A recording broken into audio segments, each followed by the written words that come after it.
What's up, knuckleheads? I'm Lupine Fiasco, this is Daily Fab Gameplay, and I am loving the Silver Age format, and I'm not the only one. I got some great feedback on my Aurora deck tech, and I am thrilled to see how many matches y'all have logged with it on Talishar. Next up, I'm going to show you the Kayo list I've been having some success with. Kayo is a strong hero in Silver Age, combining consistent go again with high damage and a powerful armor suite. If you're interested in trying Brute, then I strongly suggest you watch the rest of this video. I'm going to walk you through all 55 cards of the deck before showing you some gameplay of Kayo in action. Before all that, if you haven't already done so, please consider subscribing to my channel.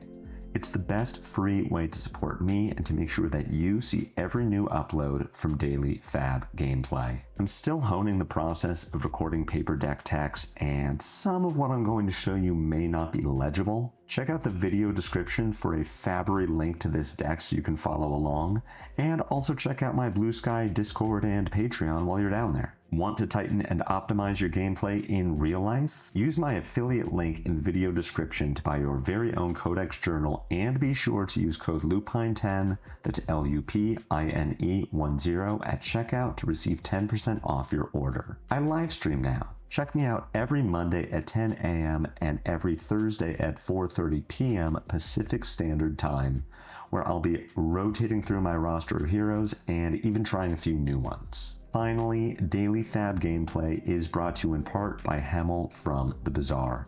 It's never been more affordable to play in the flesh and blood.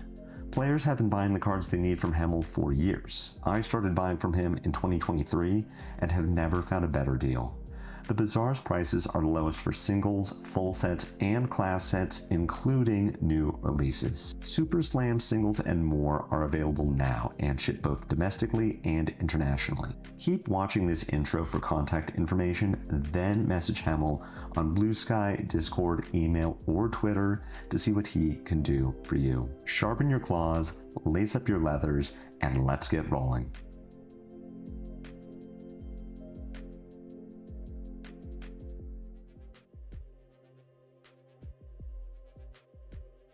Hey everybody, here talking about Kayo. This is a hero from Heavy Hitters. His text says that he only has one weapon zone. That means he can only equip one one-handed weapon. He cannot equip a two-handed weapon.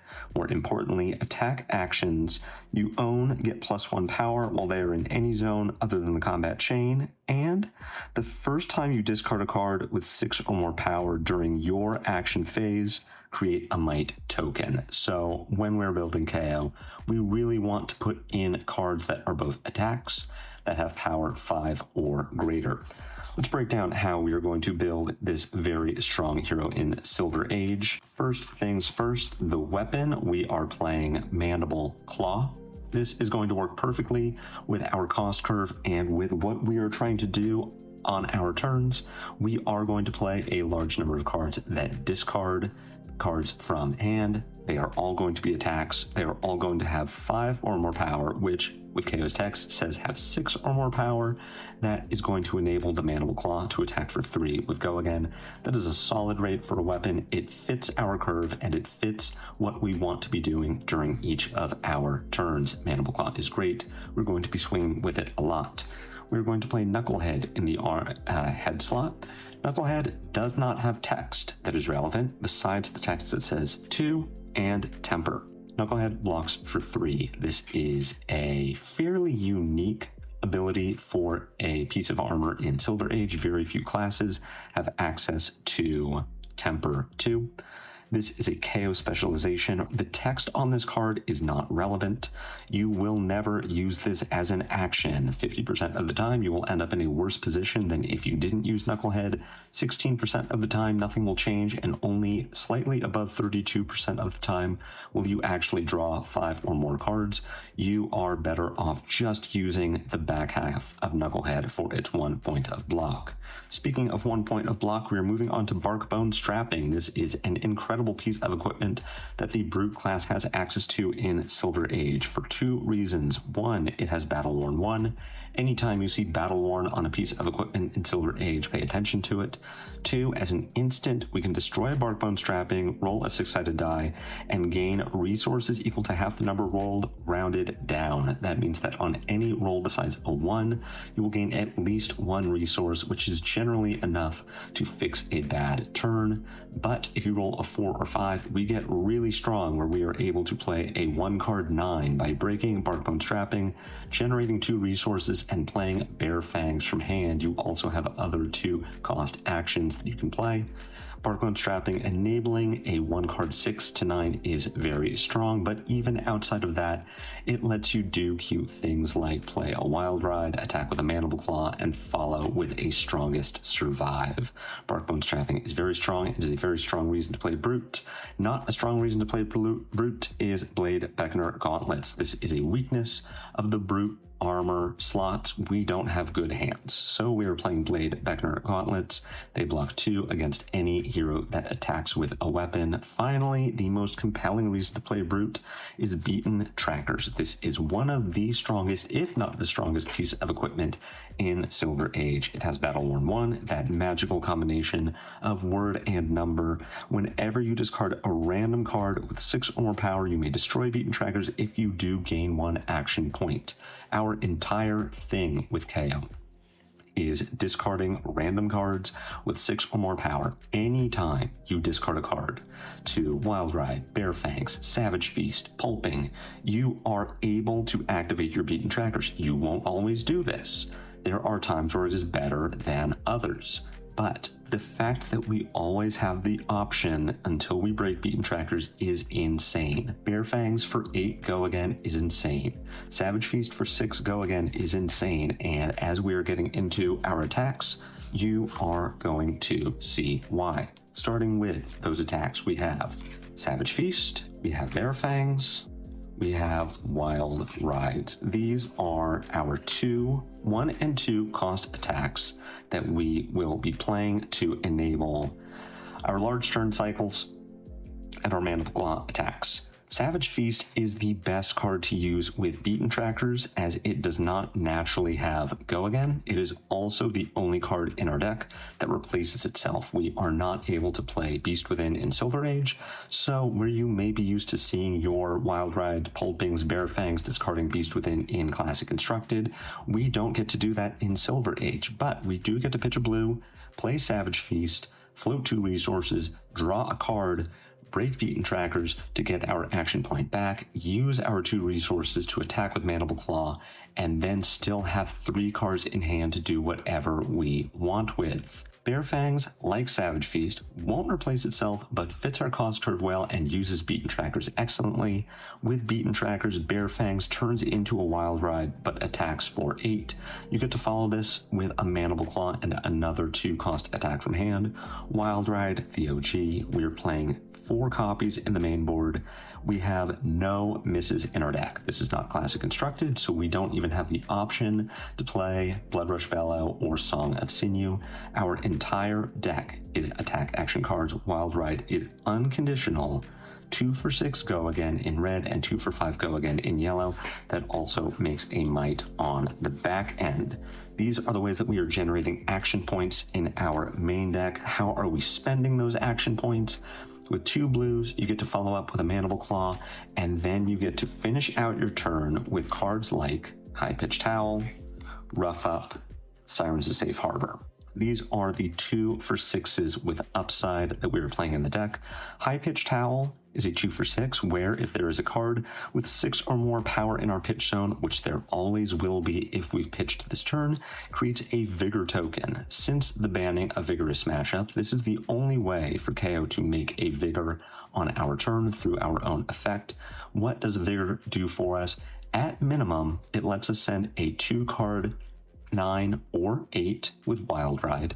You can pitch a blue, Play Wild Ride, attack for 2 for 6 with Go Again, make a Might by discarding the top card of your deck, then use your floating 2 resources to attack with Mandible Claw. That is the minimum value of High Pitched Howl. The maximum value is Wild Ride into Bare Fangs. Rough Up is a 2 for 7. If there's a card with 6 or more power in your pitch zone, which there always will be, if you pitch this turn, it gets +1. Sirens of Safe Harbor is a 2 for 6. When it is put into our graveyard from anywhere, gain 1 life. We are playing this because we can follow up Wild Ride Mandible Claw with Sirens of Safe Harbor for 6 damage and gain a life. We can also discard it to our discard effects like Wild Ride, Savage Feast, or Bare Fangs, and gain a point of life. That way, Sirens of Safe Harbor doesn't have to enter the graveyard from the combat chain. It can enter from anywhere. We also have our 3-cost attacks. These are Buck Wild in red and blue, as well as Strongest Survive in red and blue. We are playing these because they are extremely strong cards. Buck Wild, if a card with 6 or more power is in our pitch zone, which it always will be, if we pitch this turn, it gets Go Again. At red, this has 7 power. At blue, this has 5 power. 3 for 7 with Go Again is not as good for us in Silver Age as it is in Classic Constructed because we don't have our Gauntlets of Tyrannical Rex to pitch our extra resource into if our line is Buck Wild into 2 for 6 or 2 for 7, but is still extremely strong. Getting that action point back in Silver Age is really nice. Strongest Survive, not only a powerful effect generally, but extremely good into the aggressive decks that are populating the format currently. When this hits a hero, they discard a card unless they reveal a card from their hand with power greater than the damage dealt this way. You play this against a Briar. She is only holding cards with 4 power. She does not have armor to put in front of Strongest Survive. Whether she blocks or not, she is going to lose a card to the Strongest Survive effect, and we can even force her to do this in blue if we draw into multiple blues in the hand, which with our cost cards being as they are, we are certainly trying to do. What blues are we playing in the main board? We are playing Agile Windup, Assault and Battery, Mighty Windup, Run Roughshod, Smash Instinct, and Wrecker Romp. A few of these are very important, a few of them are not. The important cards to play are Agile Windup, Mighty Windup, and Run Roughshod. This is because Agile Windup and Mighty Windup will both make us 1 might from Kayo's ability when we discard them on our turn. Agile Windup will also make us an agility, letting us go wide on our turns. Mighty Windup will make a 2nd might. You can also pitch a blue, attack with Mandible Claw, then as a reaction or after damage before resolution, discard Agile Windup or Mighty Windup to give the Mandible Claw Go Again. When would you need to do this in particular? When you are holding Run Roughshod. Pitch your blue, attack with Mandible Claw, discard Agile Windup. You've now met the condition of Run Roughshod. You have a floating resource, you attack for 5. In this way, you are sending a 3-card 8, while also creating a might and an agility or a 2nd might with Mighty Windup. Non-important blues that you can really swap out with whatever your heart desires would be Assault and Battery, Smash Instinct, and Wrecker Romp. Currently, these are blue block 3s with some form of upside. Assault and Battery on turn 0 is an extremely strong play when you are just trying to set up for your next 5-card hand. Smash Instinct is an excellent finisher, especially if you can curve out with something like Wild Ride, Mandible Claw, break your Barkbone's trapping, generate the 3rd resource you need to play Smash Instinct, intimidate your opponent's last card in hand, then kill them. Wrecker Romp is a 2 for 6. This matters a little less.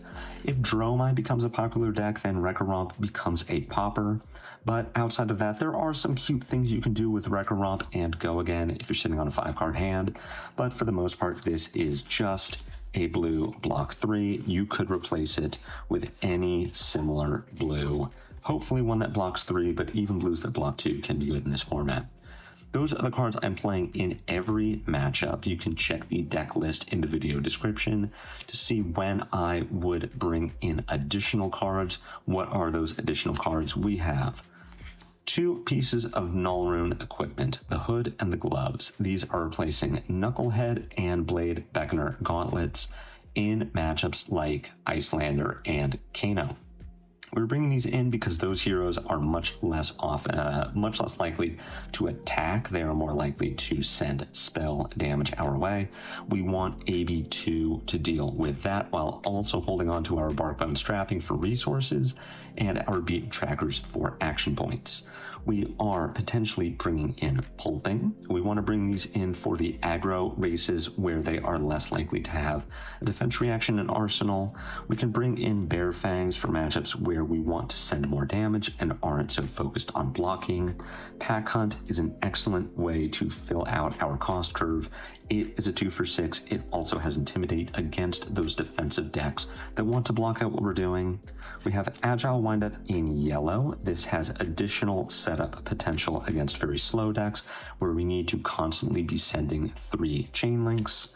We have strongest survive in yellow. This is for those aggro races where we really just want to be forcing them to give us more cards on defense. Then we have Give 'em a Piece of Your Mind and Reincarnate as additional blues. We're going to be bringing these in no matter what, one of the two. We want to be playing with enough blues in our deck to constantly pay for our 6/3/6, for which we need the additional blue count from Give 'em a Piece of Your Mind or Reincarnate. I will bring in all 4 blues against Icelander, but outside of Icelander, I am only bringing in one of these 2. Give 'em a Piece of Your Mind is for aggro decks who are not likely to be able to block and meet the condition to get a Vigor token. Reincarnate is for those slower decks where we want to play towards anti-fatigue by actually having Reincarnate as a card that we can discard at random to put on the bottom of our deck. Yeah, just giving it a try, and I really, really like it. I really enjoy streaming Flesh and Blood. I'm trying to do it at least 2 days a week. Every other week I try to do 3. All right, sure. Dromai is going first this game, so this should be a much different game because she can actually make Ash and do the whole thing. Yenderai? What does this hand do? This hand is actually one of the weird ones. Have I opened the gold foil yet? Not yet. Give it about 45 minutes. This is one of the interesting hands that actually kind of doesn't do much. I don't have Go again. I don't have a way to use trackers. If you pull Hammerhead Cannon, we should talk later. We will definitely talk. I think I'm probably supposed to throw Strongest Survive at Dromai's face. I'm gonna pop this Yenderai, assuming I draw a popper, so I'm like not super interested in throwing damage at Yenderai. I thought about the High-Pitched Howl, but I'm just gonna arsenal I'll arsenal it instead and hope that I draw a popper. Strangely EU, sure, I'll have mine resolve first. EU friendly time as well. Yes, that is the nice thing about having, you showed me a Blaze Headlong. Having fans over in the EU. Hey, this hand pops. Hey, this hand doesn't pop anymore. Kind of does. What am I doing? I could Savage Feast here. I could Pulping.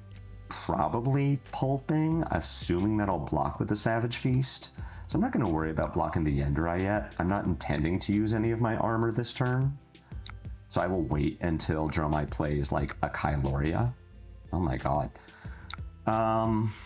Do I care about any of this?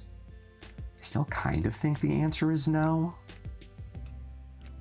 I don't think I need to kill the Mira guy, but it's probably smart that I do. No, discarding the Savage Feast there is a little tragic. I'm going to Mandible Claw the Dromai. I'm going to High-Pitched Howl the Dromai. I'll Arsenal Give 'em a Piece of Your Mind. It's not great, but it's still something to throw at her at the end of 2 chain links.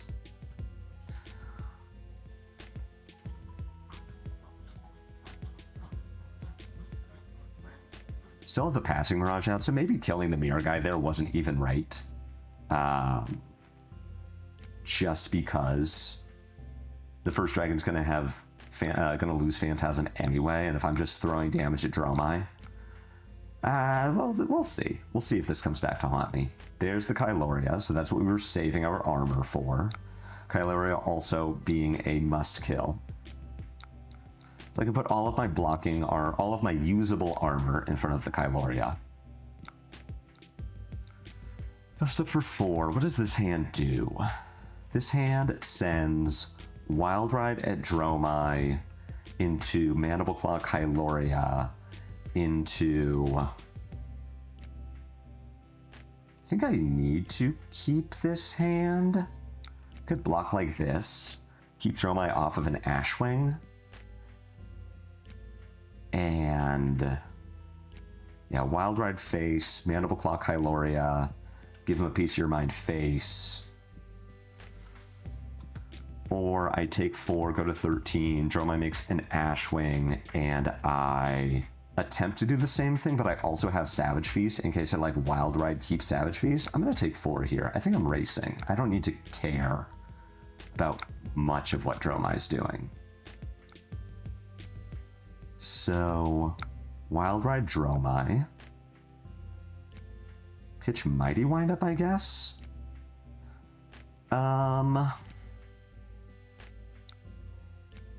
Discarding the blue there is unfortunate. I think I am going to end up Savage Feasting Beaten Trackersing here. I don't need to do it now. I can wait until Dromai shows me more of what's in her hand.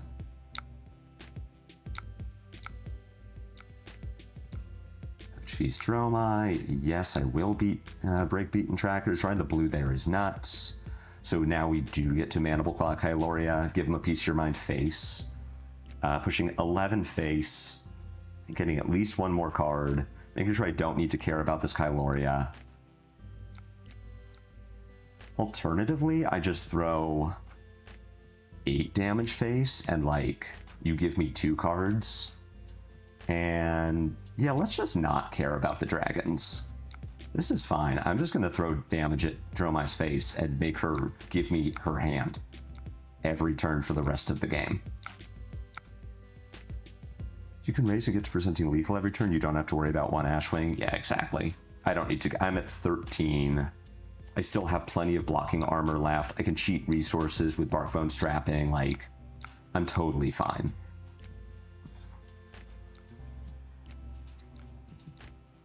Scar for a Scar here is pretty good. What am I doing? I would like to block probably Kyloria with Strongest Survive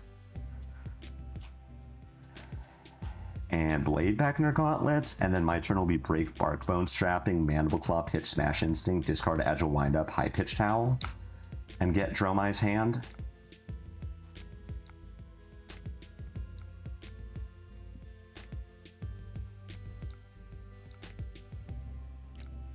Do still think that's what I'm doing. I could pop the Ashwing and end Dromai's turn, but I'm just trying to win. This might be greedy. And maybe not killing the Kyloria was greedy. Gonna find out. Break strapping, get a 3, cool.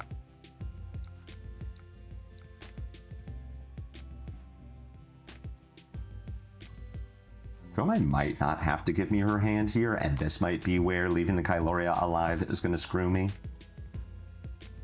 If she gets to keep, like, another Scar for a Scar, then I'm in trouble.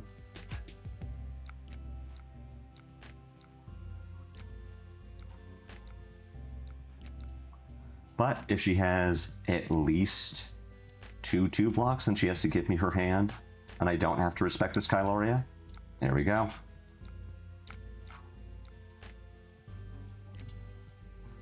Pulping here is going to be great.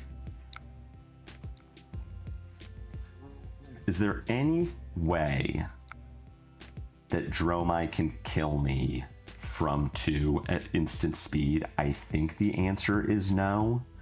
And I don't see what she could draw that lets her keep going. I mean, I can't... I think this is fine. If Dromai is playing Rake over the Coals, then that's actually really good in this position.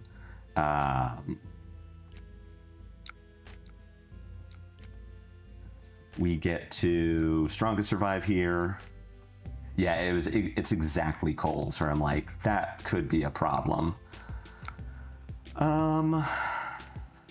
Sand cover here is pretty good. We're just going to send the breakpoint and hope that she can't keep doing that. She cannot keep doing it. Seeing them on Tooth of the Dragon. Tooth of the Dragon would be another good one. Okay,